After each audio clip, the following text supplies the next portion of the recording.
If the evidence is so strong, then why didn't all the Jews in Jesus' day believe?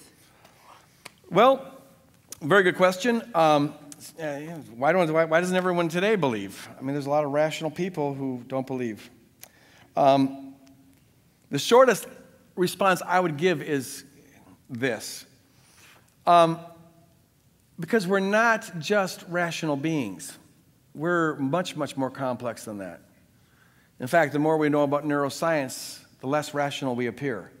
Reason is part of our makeup, but there's a lot of other things that are involved in this, including, most importantly, the heart.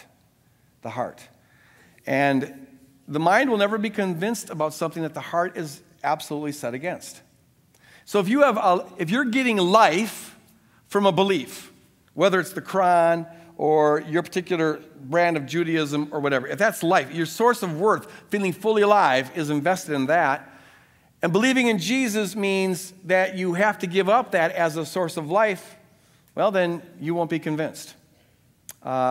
It wasn't for lack of evidence, though. I mean, you have in the Gospels where, at one point God spoke from heaven, "This is my beloved Son in whom I'm well pleased." You'd think that would convince people.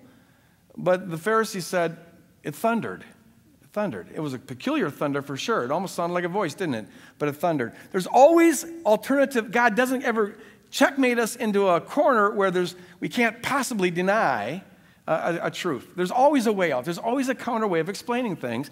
And if your heart is resolutely set against the revelation, well, then you'll find reasons not to believe it.